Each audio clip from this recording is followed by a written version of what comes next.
Bonjour, avec l'arrivée de l'été, l'abandon des animaux de compagnie va hélas arriver en masse. Rappelons que l'abandon d'un animal domestique est un délit, un acte cruel sanctionné par 3 ans d'emprisonnement et 45 000 € d'amende, conformément à l'article 521-1 du Code pénal. Mais qu'en est-il dans les faits ? La France détient le record du nombre d'abandons des animaux de compagnie, conséquence parfois de la crise sanitaire, des achats ou adoptions impulsifs, de l'irresponsabilité et de l'égoïsme.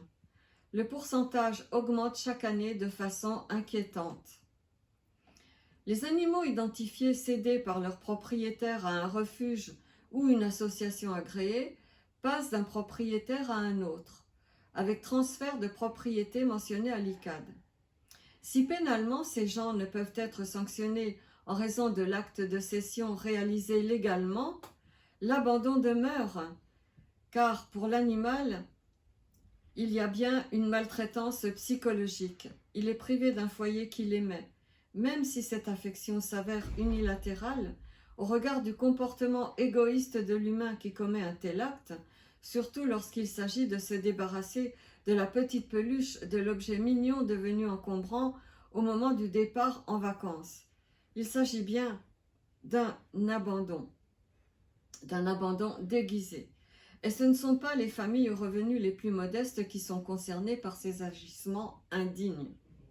Les refuges sont saturés par ces abandons. L'animal pris en charge par une structure et mis en sécurité retrouvera une autre famille, aimante cette fois, avec un peu de chance.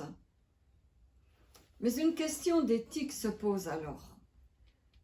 Accepter la cession, n'est-ce pas cautionner un acte répréhensible, puisque la loi ne peut dans ce cas être appliquée, à moins que l'animal recueilli n'ait été victime de sévices manifestes qui amèneront à un dépôt de plainte. Pour les catégories d'humains qui cèdent leurs animaux sans vergogne à des structures se substituant à leur irresponsabilité, il devient nécessaire que le législateur réfléchisse à l'application d'une sanction spécifique lorsqu'aucune raison valable ne peut justifier cet acte d'abandon.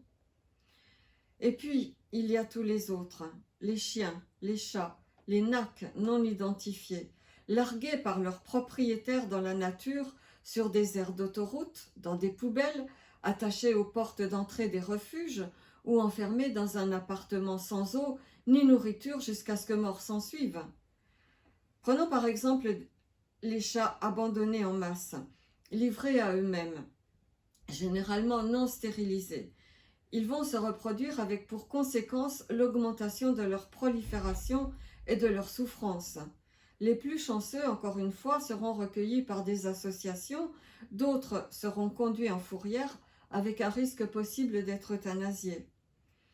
Il faut, hélas, souligner et déplorer certains débordements de fourrières et d'associations complices qui laissent naître des chatons parce qu'il y a une forte demande.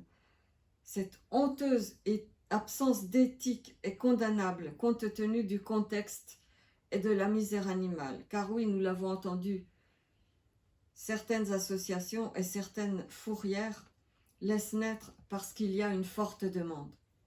Alors, quelles mesures, quelles solutions retenir pour lutter contre l'abandon ? Les mesures préconisées par le gouvernement sont de 4 ordres. Sensibiliser, organiser, accompagner et sanctionner. C'est ce que nous verrons avec vous dans une prochaine vidéo. Merci pour votre écoute. À bientôt. Au revoir.